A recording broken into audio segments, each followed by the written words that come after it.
Hello, this is Victor. I'm here with a new video. This time I want to talk about another topic of the week started by Vince Venturella, that is about narrative games and if our games are narrative or not.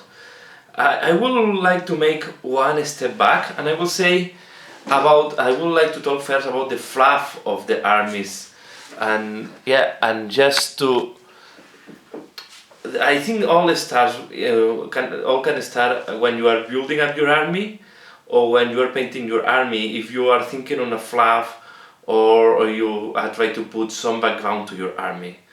Let's put an example. So normally when I try to paint an army, when I think about a new army that I want to do, I try to think, in the past I didn't think about the fluff. When I started doing chaos, I didn't really think about the fluff or the background.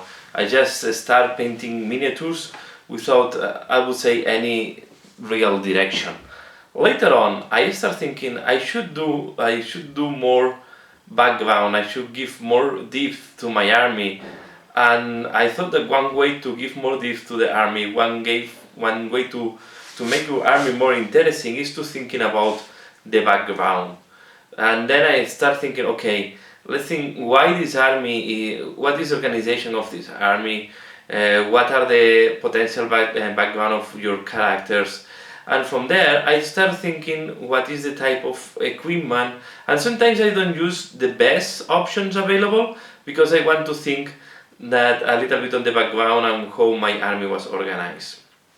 And from there, this is also fixing the type of units that I'm taking sometimes.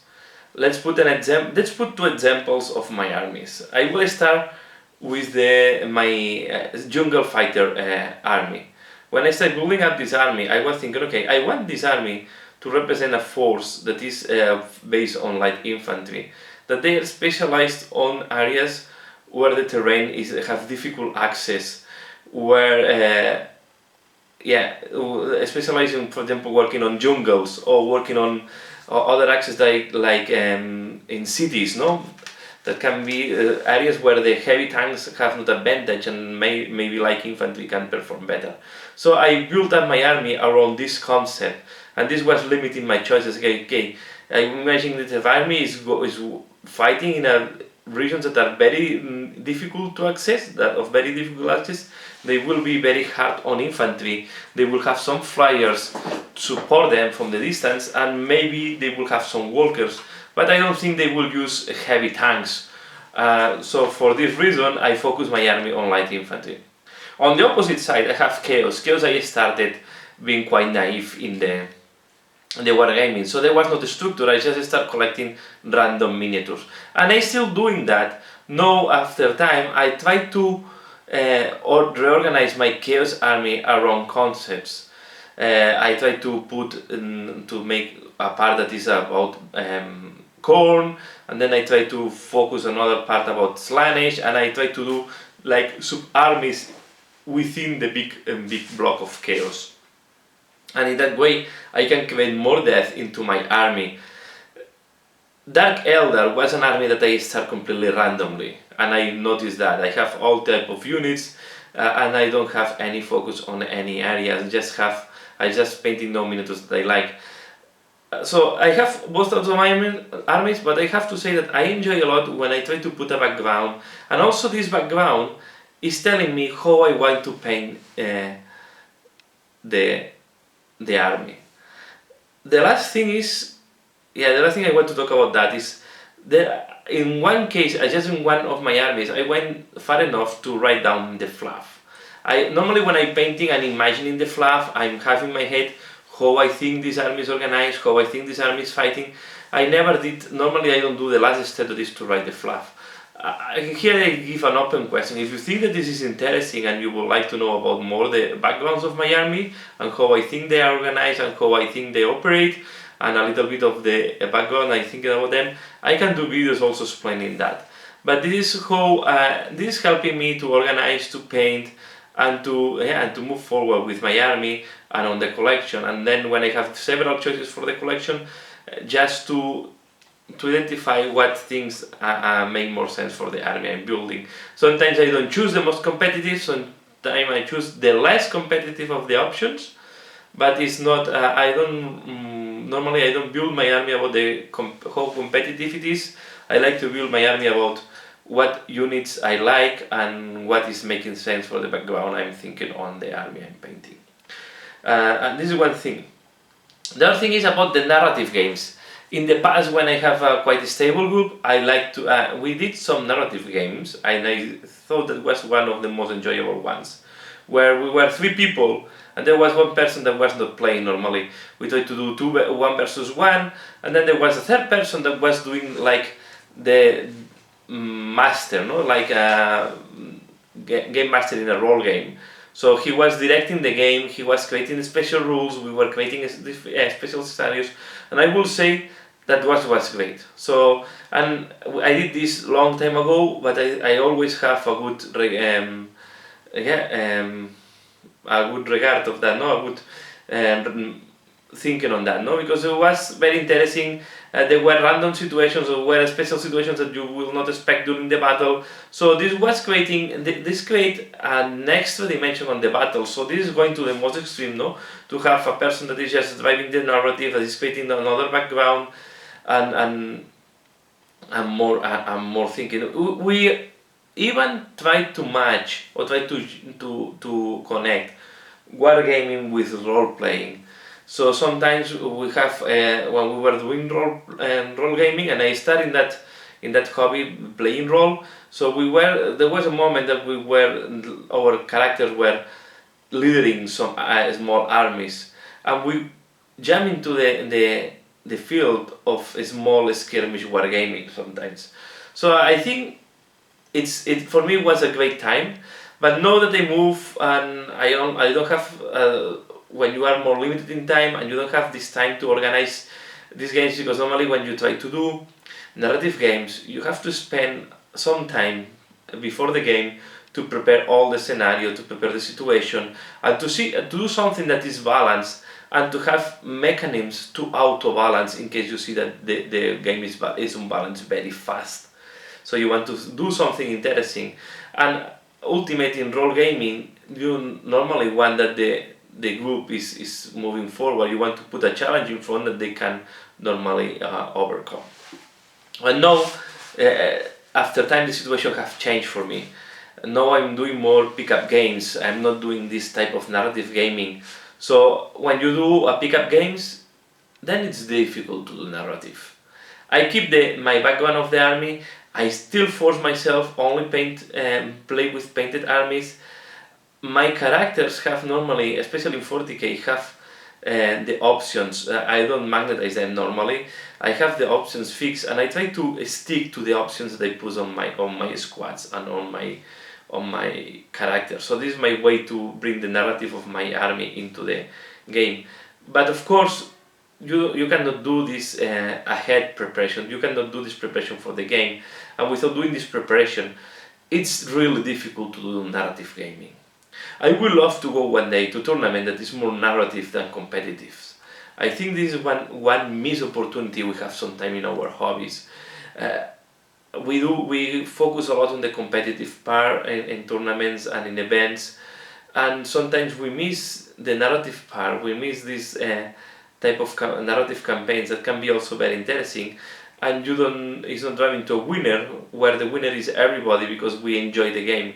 Because at the end, the ultimate part of the narrative gaming is that everybody is a winner, because what you want to do is to have a good time with some epic moments and with some really fun situations that you can explain later, and you can talk after time. This was one of the things I like a lot when we were doing role gaming. You were explaining your adventures like if were you who were in the adventure almost. So, and it was a fun time.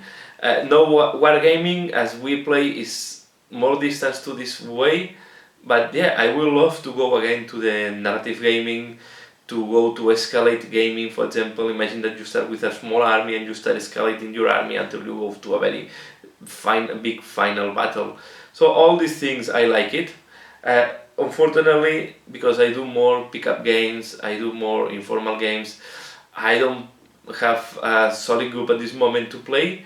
It's more just a game without a lot of narrative. It's just playing and passing some good time. But I will say most of the times are very good games and I really enjoy. But you can miss from time to time this part of the narrative gaming. And that's all. And I encourage everybody, if you have a group, I encourage everybody to do a narrative campaign, a narrative gaming, because I think it's when you can go really deep into your army. I understand the competitive, they always want to use the most efficient units. But I will say that it's also very strategic and it's also very interesting sometimes to play with units that are not the most optimal and with equipment that are not the most optimal. This is opening a new challenge when you play. And I like this challenge, and I really am still doing this challenge when I play with my units that are not the most optimal there. Not all the armies in the world have the optimal equipment and the most optimal units, and sometimes you are in a situations where you don't have the right tools and you have to use the tools that you have available. And this is what the narrative games can bring to you. Situations where you don't have the real optimal tools, or when you can use these units that nobody wants to use because they think that it's costing too much points. And and going further to that, if you really do narrative games, you don't need the points, you just need the agreement on the units that you want to play.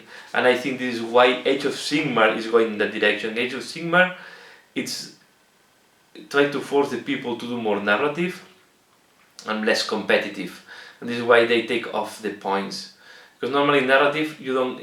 When we were playing this small skirmish in between our role game, we didn't care about the points. We just have some random forces one against each other, and then what's the role of the game master or to address the imbalancements. And I think really Age of Sigmar can open this one. The last thing, just to close this, also about the background. Normally I like to invent my background. So normally my armies are not part of one of these big famous armies. I like to create my own fluff embedded inside of the universe, but normally I like to create my own fluff. I like more this freedom, and this gives me the freedom to paint the armies as I want. So this is another point that a lot of people prefer. There's people that prefers to follow, for example, the fluff of one chapter of the Space Marines or the fluff of official army. In my case, I like more the freedom to create my own fluff and try to see how I embed this fluff into the background of the game, into the world of the game. And sometimes we went even crazy and we went completely out of the official fluff and we created our own universe. And I think this is it was very driving by my I like to do a lot of role master in the past, and then I love to create my own world. So I think I still have this in my background. This is all what I want to talk. Again, if you think that is interesting to know the fluff of my armies, I can try to do some videos explaining the fluff. I'll see if I do something fancy. I will not be talking in front of the camera for 10 minutes just narrating, explaining the history of my army. But I don't know. I can try to do this in future and see what is the reaction. That's all what I want to talk about this topic. Vince, I think it's quite interesting topic. I didn't thought that I will talk that long, but as long as I'm thinking on that, more things come to my mind. More things that I did in the past. And I really I really enjoyed the narrative part, and I'm still doing that when I'm building up my armies. That's all what I want to show. Please leave your comment below. Do you like narrative games? Do you like narrative campaigns? Do you create fluff for your armies? Do you think the fluff of your armies is interesting? It's interesting to create fluff. Do you like that to play against armies that have their own fluff? Please leave your comments below if you want to comment on that. And that's all. Like if you like it, enjoy, and subscribe if you're not subscribed. Thanks a lot for watching, and see you again later. Bye.